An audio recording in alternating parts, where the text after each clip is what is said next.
don't build a product that you want, build a product that the customer wants. Because if you're a leader of a business or a small business owner, if you don't inspire your team and you don't encourage and require your teams to deliver what the customer wants, not just what they want or what you want, you won't be successful. So it's not about you, get what the customer wants, but at the same time, make it about you and make sure that your team delivers what is needed to deliver for the customer.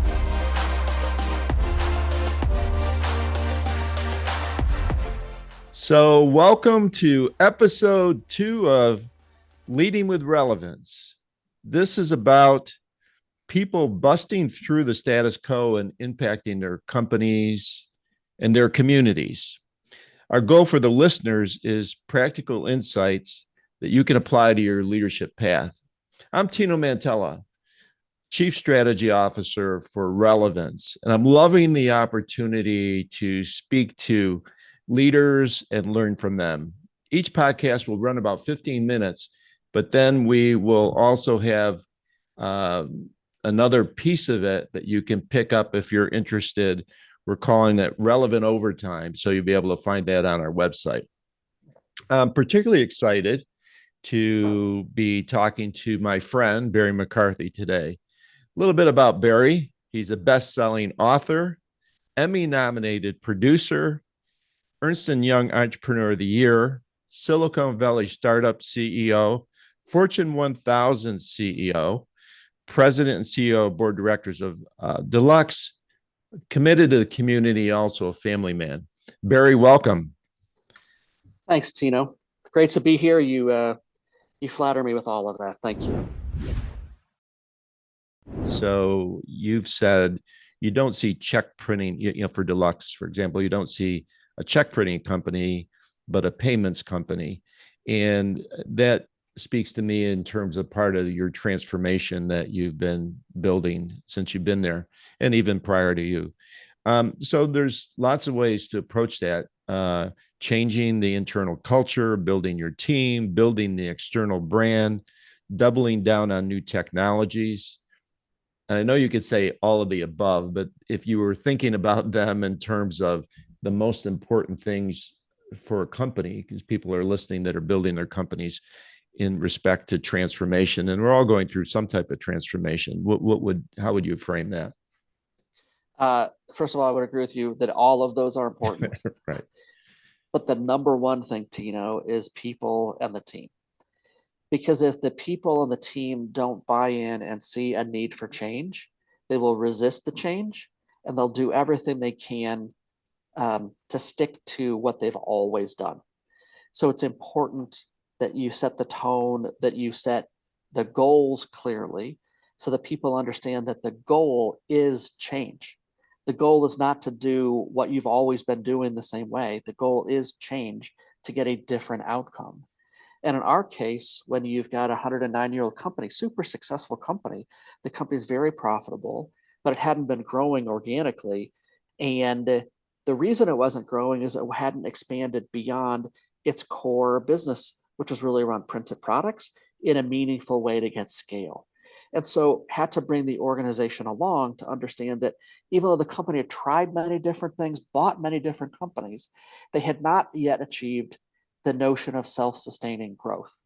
And so that requires a different sales approach. It requires a different marketing approach. It requires new technology. It requires new products. It means that you have to stop doing a bunch of things in order to create the window and the space to do more things. And none of that happens without people. So if you can't get the right people in the right seats, committed and understanding the goal is change, you're not going to get where you're trying to go. Yeah, we used to say when I ran the Chicago YMCA's, you have to change the people or change the people, but that's Yes. that's Uh-huh. and we had to do some of both. But your effort to bring people along and maybe the message of, you know, how open do they need to be in terms of change, and what's your style in terms of giving people that shot? There might be good people, but they might be blocked or been doing something the same way for so long. When I started at Deluxe, one of the very first things we did was inspire people to actually believe they could make the change. So we had a series of bi-weekly sprints just like you would do an agile, to at the very beginning, so every other week teams would get together to report on their progress. And the goal was not to have revolutionary progress, it was to be able to make fast, rapid change and to be able to take small steps, one step after another. So there was always a big burst of activity to make sure that they could report their progress. And then it became a point of pride. And then it became momentum where people believed, hey, I can actually take a couple of small steps. I don't have to boil the whole ocean today. Let's just be successful on one small thing. And next week, let's focus on one more and one more and one more. And once you believe you can do it and you start building that success, you start building momentum and people believe, and then they start taking even bigger steps that are more bold. Moving forward, I don't want to say what's your biggest challenge, but what's the biggest opportunity for Deluxe? We have three areas of business, the payments and data business, that are growth businesses. So it's continuing the investment in growth in the payments and data business while balancing and keeping our legacy print businesses that are incredible cash generators healthy and vibrant for the long term. And so managing that balance, investing for the future and growth in payments and data while keeping our legacy businesses healthy and robust, I think are the biggest overall challenge. Newsweek just listed you, or recently listed you, as number 11 in terms of most trusted payment companies. Has that changed at all in the last several years? But the other question I have is, how do you build trust externally? We were really proud to be identified by Newsweek as one of the most trusted financial services and payments brands in the country. That happened because the company for 109 years has invested in it being trusted. And that trust that was built by our legacy check business over 109 years, we are harnessing and leveraging to grow the payments business. And now we're in those businesses also growing the non-check businesses while managing a great check business over, going forward. And that's our pathway to transformation, using that great legacy of trust, 4,000 bank partners, millions of customers that trust us, and using that same technology trust to build new business and new technology in the payments and data space. We know that Atlanta has the reputation of being the epicenter for payments, right? Give us a challenge. How is Atlanta going to remain in that position as you look at how do you lean on Atlanta, but also what's it going to have to do to a complete comprehensive national search, and we landed on opening it in Atlanta for a couple reasons. First is that the culture of the community really is conducive for payments and technology companies. Very quietly, I think you're aware, maybe the listeners are aware, Atlanta really has become the global center for payments. Financial technology, there are more financial technology companies in Metro Atlanta literally than anywhere else in the world. Every major payment processor, all the card brands, all have technology centers in Atlanta. And I think continued investment and focus on the industry as vital to the metro area and the state will continue to keep payments and fintech at the forefront. how do you see the role of technology evolving in the payments industry? What technological advancement do you believe will drive Deluxe in the future? Well, clearly the hot topic at the moment is AI. And a couple years ago, it was blockchain. And before that, it was biometrics. There are always new technologies emerging. And what's so great and engaging, I think, about the payments and then fintech ecosystem is virtually any new technology that becomes available has an application in payments specifically. And why is that? Because commerce doesn't happen unless a payment has been made. A payment is at the very core of commerce, and which makes it at the very core of the economy. Without a payment, there is no business, and then there is no economy. So you have to be able to make payments and do it in a secure way. And so AI is going to have, for example, tremendous impact on our industry. Everything from managing fraud in a better way to generating new products to delivering customer service in new ways we haven't even contemplated. and changing and creating new methods and pathways for payments. So, moving to your book, Small Business Revolution: How Owners and Entrepreneurs Can Succeed. Congratulations on this being a bestseller. Uh, Beyond that, how's the book been received, and what are the key messages, would you say, and takeaway? Both the television series and the book were met with incredible success. And I think the reason for that is that the demand for knowledge and how to around business is really hard to get. So we created a TV show that became the number one program on Hulu, on a lifestyle program, number one program on Hulu. The book came out, debuted at number 2 on the Wall Street Journal bestseller list. That doesn't happen just because it's got a nice cover. It's because it's providing content to people that really are looking for help and guidance. There's lots of programs out there on TV. There are many books that are out there that aren't just practical. And both the TV program and the book do that in a very, very practical way. And I think the uptake and the response to it, I'd like to believe we did a nice job on them, but the real story is that the need for practical advice and help for small businesses. And I think the reason that really resonates with people, Tino, is people get into businesses because there's an aspect of the business that they really relate to. The part about running a business is what comes next. So, one of the things you said in the book that I found interesting was, if I have this right, you said that in Deluxers, or people say it's not about you. Yes. But you also say it's all about you. So talk about those two philosophies and how they jive. Yeah. So if you think back about being a successful business person and really understanding what the customer wants and needs, it's about finding out what they need, not what you need, what they need. In that example, meaning that don't build a product that you want, build a product that the customer wants. Because if you're a leader of a business or a small business owner, if you don't inspire your team and you don't encourage and require your teams to deliver what the customer wants, not just what they want or what you want, you won't be successful. So it's not about you, get what the customer wants, but at the same time, make it about you and make sure that your team delivers what is needed to deliver for the customer. In a big company, how do you get people back on track to actually listen to the consumer? What's really important is not only to talk to customers, but actually observe them using the product.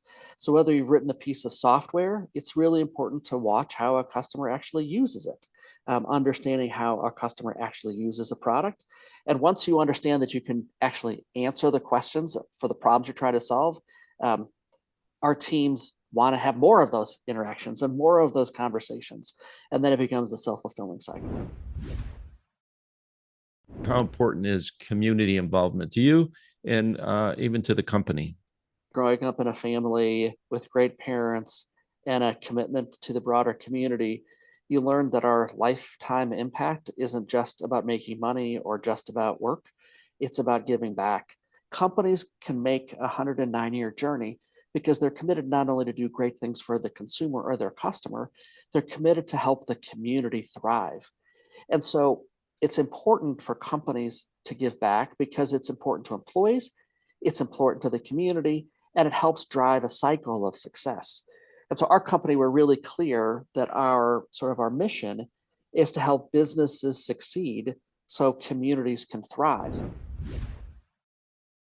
There's several movements, but I know you're familiar with conscious capitalism, for one. And do you see companies and leadership, and sounds like your leadership, there's I'll say a double purpose. One is your bottom line, your responsibility to your shareholders, your stakeholders, but then a second purpose in terms of, what's the impact beyond the bottom line? How important is it, for you to have, let me say, if you believe in that, like the double purpose of bottom line impact to the shareholders in terms of financial, but then also a second bottom line?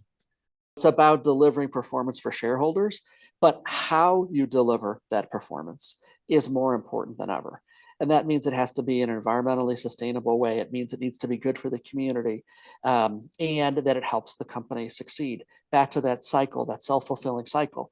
I think it's even more important for the next generation that is just coming up now. They understand that perhaps much better than any previous generation, the connection between a business success, the community success, and how they're dependent upon each other for the long-term viability and success of both. What is Deluxe doing for the community? How do you approach that? One of the things that we have added as a new benefit for all Deluxers is something that we think is pretty unique. It's called volunteer time off, or VTO.